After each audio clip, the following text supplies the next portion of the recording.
Dear students, I am Dr. Aruna Chakravarti, Associate Professor of Zoology, Government Dungar College, Bikaner. Students, आज हम Leach के reproductive system के बारे में बात करेंगे। रिप्रोडक्शन जो कि एक बायोलॉजिकल प्रोसेस है, फंडामेंटल किसी भी लिविंग ऑर्गेनिज्म का फंडामेंटल फीचर है, जिसके द्वारा पेरेंटल सेल्स द्वारा न्यू वंस का या यंग वंस का निर्माण होता है। रिप्रोडक्शन जो है वो दो प्रकार का पाया जाता है, asexual reproduction and sexual reproduction. हम लीच के रिप्रोडक्शन के बारे में बात करेंगे। जैसा कि आप सभी जानते हैं, लीच में एसेक्सुअल रिप्रोडक्शन नहीं पाया जाता है। अर्थवर्म की तरह ही ये हर्माफ्रोडाइट एनिमल होते हैं, उभयलिंगी जंतु होते हैं।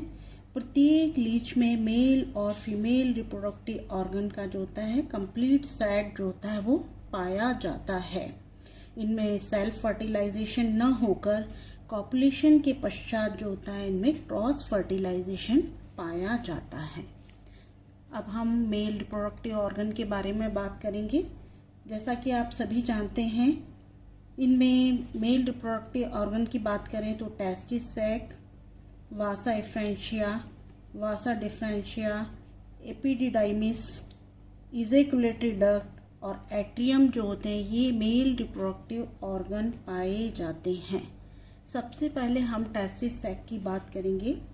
टेस्टिस सैक जो कि छोटे गोलाकार होते हैं, 11 जोड़ी होती हैं। कभी कभी क्या होता है, इसमें 12 से 13 जोड़ियां भी टेस्टिस सैक की पाई जाती हैं, जो कि 12वें से 22वें खंड तक प्रत्येक खंड में वेंट्रल सरफेस पर वेंट्रल नर्व कॉर्ड के दोनों ओर एक एक टेस्टिस सैक पाया जाता है। प्रत्येक टेस्टिस सैक जो होता है वो सीलोम जो होता है इसका कंस्ट्रक्टिव पार्ट होता है, जिसकी वॉल से स्पर्मेटोगोनिया या जिसे हम कहते हैं स्पर्म मदर सेल जो होती हैं बडिंग द्वारा पृथक होती रहती हैं। इन सेल से स्पर्मेटोजोआ जो होते हैं वो टेस्टिस सैक के अंदर सीलोमिक फ्लूइड में तैरते रहते हैं। अब हम बात करेंगे वासा एफ्रेंशिया या जिसे हम कहते हैं शुक्र वाहिकाएं।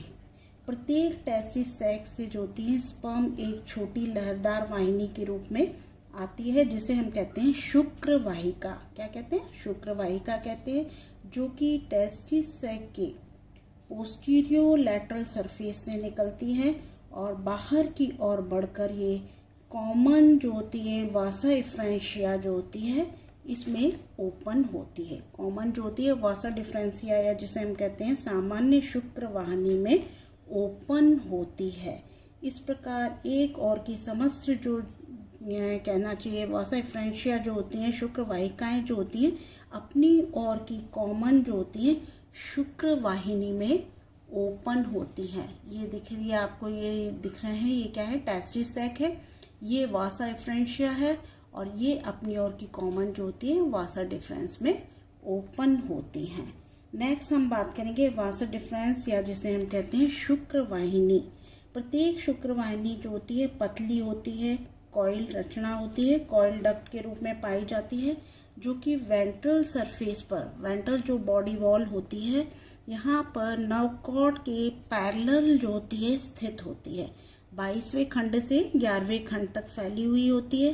प्रत्येक जो होती है वासा डिफरेंस या जिसे हम कहते हैं शुक्र वाहिनी जो होती है एक नली के आकार की ट्यूबुलर सीलोमिक स्पेस के अंदर बंद रहती है, जिसके अंदर क्या होता है हीमोसीलोमिक फ्लूइड जो होता है, जिसमें कि अमीबॉइड ग्रेन्यूल्स जो होते हैं वो पाए जाते हैं। नेक्स्ट हम बात करेंगे एपिडिडाइमिस। एपिडिडाइमिस जो होता है प्रत्येक शुक्र वाहिनी जो होती है ये 10वें खंड पर 10th सेगमेंट जो होता है यहाँ पर पहुंचकर प्रत्येक जो होती है शुक्र वाहिनी यहाँ पर आकर क्या होती है फूल जाती है और एक कन्वोल्यूटेड मास की रचना करती है और जिसे हम कहते हैं एपिडिडाइमिस या हम इसे स्पर्म वेसिकल कहते हैं। दोनों ओर की जो एपिडिडाइमिस होती हैं, ये दोनों जो होती है शुक्र वाहिनियों द्वारा जो स्पर्म लाए जाते हैं उनको कलेक्ट करने का कार्य करती हैं। नेक्स्ट हम बात करेंगे इजैकुलेटरी डक्ट। तो ये प्रत्येक जो एपिडिडाइमिस जो है ये अगले सिरे के अंदर जो होते हैं एक छोटी नली में ओपन होती है, जिसे हम क्या कहते हैं, इजैकुलेटरी डक्ट या स्खलन वाहिनी कहते हैं। नेक्स्ट बात करेंगे हम एट्रियम की। एट्रियम जो होता है ये दोनों ओर की इजैकुलेटरी डक्ट जो होती हैं, जो कि सेंटर वाले भाग में एक पियर शेप स्ट्रक्चर जिसे हम क्या कहते हैं, एट्रियम में ओपन होती हैं, जो कि 9th और 10th सेगमेंट में स्थित होता है और जो कि मेल जेनाइटल एपर्चर जो होता है जिसके द्वारा बाहर की ओर ओपन होता है। इसका जो अगला सिरा जो होता है वो चौड़ा होता है, जिसे हम क्या कहते हैं, प्रोस्टेट चैम्बर। अगला सिरा क्या होता है, चौड़ा होता है, जिसे हम कहते हैं प्रोस्टेट चैम्बर। और जो होता है इसका पिछला सिरा जो होता है वो नेक लाइक स्ट्रक्चर होता है, जिसे हम कहते हैं पेनिस सैक। और ये जो है मेल जेनाइटल एपर्चर द्वारा जो होता है बाहर की ओर ओपन होता है। तो इसमें प्रोस्टेट जो चैम्बर होता है इसकी वॉल जो होती है कैसी होती है, मोटी और मस्कुलर होती है। और इसके बाहर की ओर असंख्य जो होते हैं एपर्चर्स पाए जाते हैं। असंख्य जो होते हैं यूनिसेल्युलर जो होती है, इनमें प्रोस्टेट ग्लैंड्स जो होती हैं पाई जाती हैं। पेनिस सैक जो होता है ये भी क्या होता है, मस्कुलर ट्यूब होती है ना। और ये जो होता है मेल जेनाइटल एपर्चर द्वारा जो होता है बाहर की ओर खुलता है। मैंने आपको पहले भी बताया था कि मेल जेनाइटल एपर्चर जो होता है 10th सेगमेंट में 2nd और 3rd एन्युलाई के बीच में पाया जाता है। तो दोनों ओर की जो ये हम कहेंगे एपिडिडाइमिस, दोनों ओर की जो एपिडिडाइमिस होती है जिनमें कि क्या होता है, स्पर्म जो होता है ये प्रोस्टेट चैम्बर में लाया जाता है। इजैकुलेटरी डक्ट द्वारा स्पर्म कहाँ पहुंचते हैं, प्रोस्टेट चैम्बर में आते हैं। यहाँ पर प्रोस्टेट जो ग्लैंड के द्वारा जो सिक्रीशन होता है इसके द्वारा जो होते हैं स्पर्म जो होते हैं आपस में चिपक कर एक बंडल फॉर्म करते हैं और इन्हें हम क्या कहते हैं, स्पर्मेटोफोर्स कहते हैं, है ना। क्या कहते हैं, स्पर्मेटोफोर कहते हैं। और ये कॉपुलेशन द्वारा जो होते हैं दूसरी लीज की वेजाइना में पेनिस द्वारा ट्रांसफर कर दिए जाते हैं। नेक्स्ट हम बात करेंगे फीमेल रिप्रोडक्टिव सिस्टम। लीज जो होता है इसमें फीमेल रिप्रोडक्टिव ऑर्गन्स जो होते हैं वो क्या होते हैं, ओवी सैक होता है, ओवरी होती है, ओविडक्ट होता है, कॉमन ओविडक्ट एंड वेजाइना। तो मेल रिप्रोडक्टिव ऑर्गन्स जो होते हैं इनकी अपेक्षा जो होता है फीमेल रिप्रोडक्टिव ऑर्गन्स जो होते हैं कैसे होते हैं, कॉम्पैक्ट होते हैं। सबसे पहले हम बात करेंगे ओवी सैक की। ओवी सैक जो होती है एक जोड़ी होलो होती है, खोखली होती है, गोलाकार या सर्कुलर रचना होती है जो कि सिलोमिक सैक, एक जोड़ी खोखले गोलाकार सिलोमिक सैक होते हैं जो कि 11वें खंड के वेंट्रल सरफेस पर वेंट्रल नर्व कॉर्ड के दोनों ओर दाएं और बाएं स्थित होते हैं। ओवरीज जो होती है प्रत्येक ओवी सैक में क्या होता है, सीलोमिक फ्लूइड भरा हुआ होता है और इस सीलोमिक फ्लूइड में क्या होते हैं, एक छोटा कोमल जो होता है कॉइल्ड कुंडलित धागे के समान जो होता है इसमें न्यूक्लिएटेड ओवरी तैरती रहती है और जो कि बडिंग द्वारा जो होती है ओवम इसमें फॉर्म होते हैं। नेक्स्ट हम बात करेंगे ओविडक्ट। प्रत्येक जो ओवी सैक है इसके आधार से क्या होती है, एक छोटी पतली नली निकलती है जिसे हम क्या कहते हैं, ओविडक्ट। ओविडक्ट जो होती है वेंट्रल नर्व कॉर्ड के नीचे, राइट साइड की जो ओविडक्ट होती है वो वेंट्रल नर्व कॉर्ड के नीचे 11वें खंड से बाईं ओर की ओविडक्ट से मिलती है और यहाँ से ये राइट और ये लेफ्ट ओविडक्ट है। तो ये जो है यहाँ से नीचे की ओर 11वें खंड के नीचे की ओर आके कॉमन ओविडक्ट में ओपन होती है और दोनों ओविडक्ट के संगम, जहाँ पर दोनों ओविडक्ट राइट और लेफ्ट ओविडक्ट मिल रहे हैं, इस वाले भाग पर इनके जॉइंट पर क्या होते हैं, चारों ओर यूनिसेल्युलर एल्ब्यूमिन ग्लैंड जो होती हैं वो पाई जाती हैं। तो यूनिसेल्युलर एल्ब्यूमिन ग्लैंड जो होती है इनकी एक मोटी लेयर जो होती है वो पाई जाती है। ये ग्लैंड जो होती हैं कॉमन ओविडक्ट में ओपन होती है। कॉमन ओविडक्ट जो होता है इसके पिछले भाग में क्या होता है, एल्ब्यूमिन ग्लैंड जो होती हैं वो नहीं पाई जाती। वो पोर्शन क्या होता है, फोल्डेड स्ट्रक्चर होता है और पीछे की ओर कहाँ खुलता है, ये वेजाइना वाले भाग में ओपन होता है। कौन से वाले भाग में ओपन होता है, वेजाइना वाले भाग में ओपन होता है। वेजाइना की यदि हम बात करें तो ये एक बड़ा पियर शेप स्ट्रक्चर होता है जो कि मस्कुलर सैक होता है।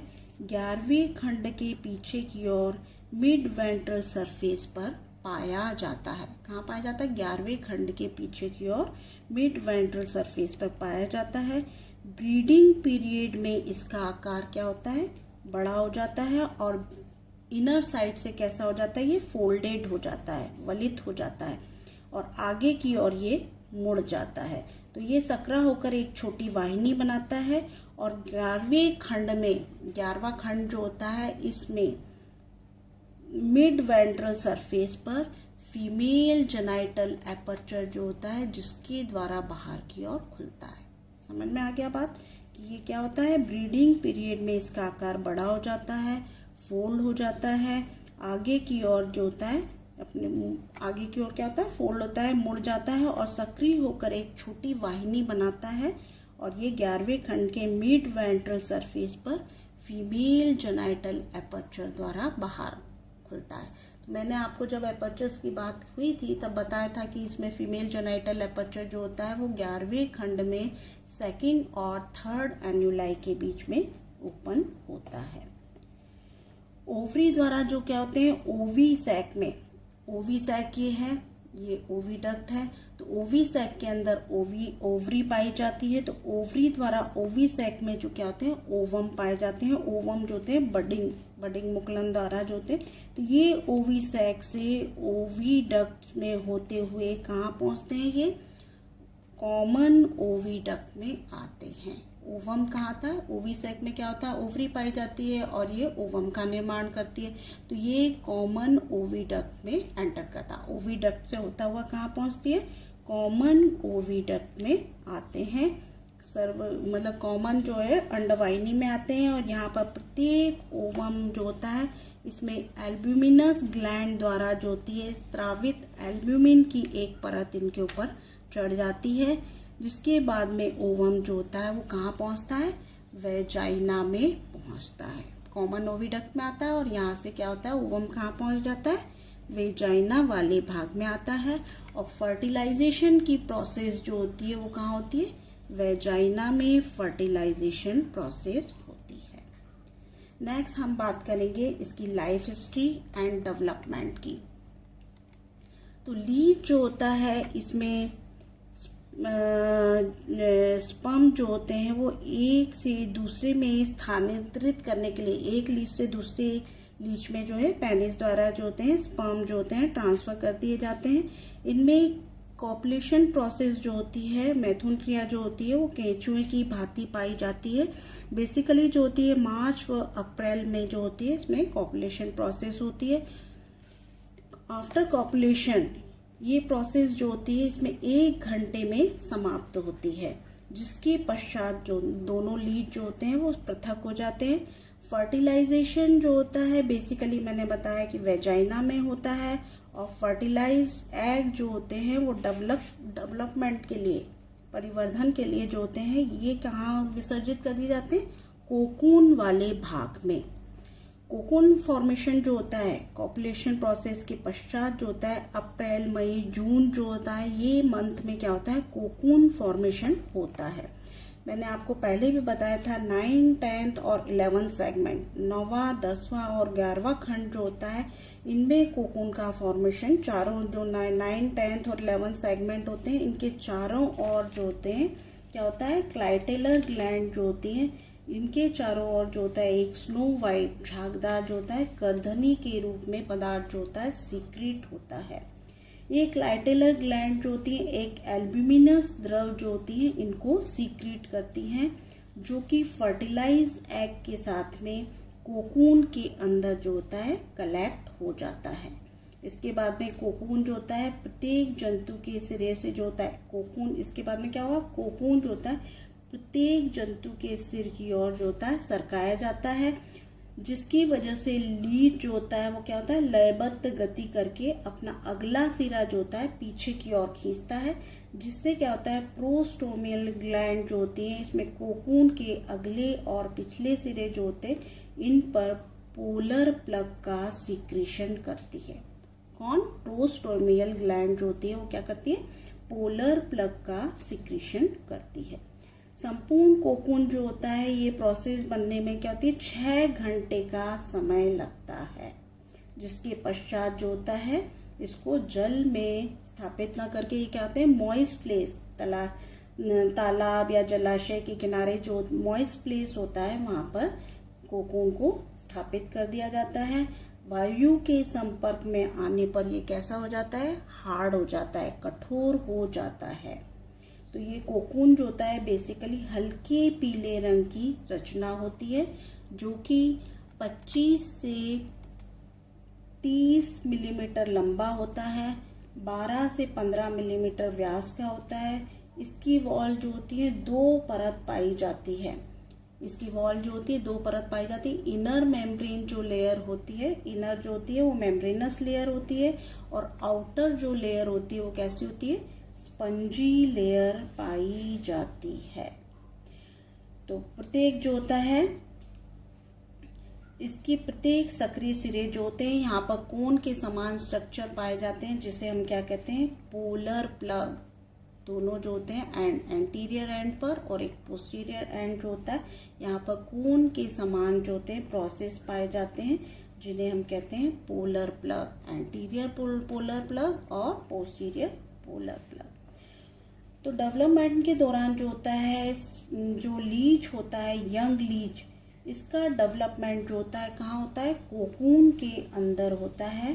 कोकून में एक कोकून जो होता है इसके अंदर 1 से 24 तक एम्ब्रियो जो होते हैं पाए जाते हैं। कोकून के अंदर क्या होता है, एल्ब्यूमिन जो होता है डेवलपमेंटल एम्ब्रियो के लिए भोजन का कार्य करते हैं। इसमें एल्ब्यूमिन पाया जाता है, तो डेवलपमेंटल जो एम्ब्रियो होते हैं उनको भोजन प्रदान करते हैं एल्ब्यूमिन। क्लीवेज जो होता है जो कैसा होता है, इनमें अनइक्वल क्लीवेज पाया जाता है, असमान। डेवलपमेंट जो होता है वो डायरेक्ट होता है, डायरेक्ट डेवलपमेंट है, मतलब कि इसमें लार्वल स्टेज नहीं पाई जाती है। कोकून में क्या होता है, यंग वंस के निकलने के समय दोनों को polar plug, anterior polar plug और पोस्टीरियर पोलर प्लग जो होते हैं वो क्या होते हैं, गिर जाते हैं। समझ में आया? तो जब कोकून से यंग वंस निकलते हैं तो उस समय क्या होते हैं, दोनों पोलर प्लग जो होते हैं वो गिर जाते हैं, और अडल्ट लीच से मिलती जुलती जो होती है यंग लीच जो होती है वो बाहर की ओर आती है। तो डेवलपमेंट की ये पूरी प्रोसेस जो होती है इसमें कितना टाइम लगता है, 15 दिन का समय लगता है। तो स्टूडेंट्स, आज हमने लीच के रिप्रोडक्टिव सिस्टम के बारे में बात की।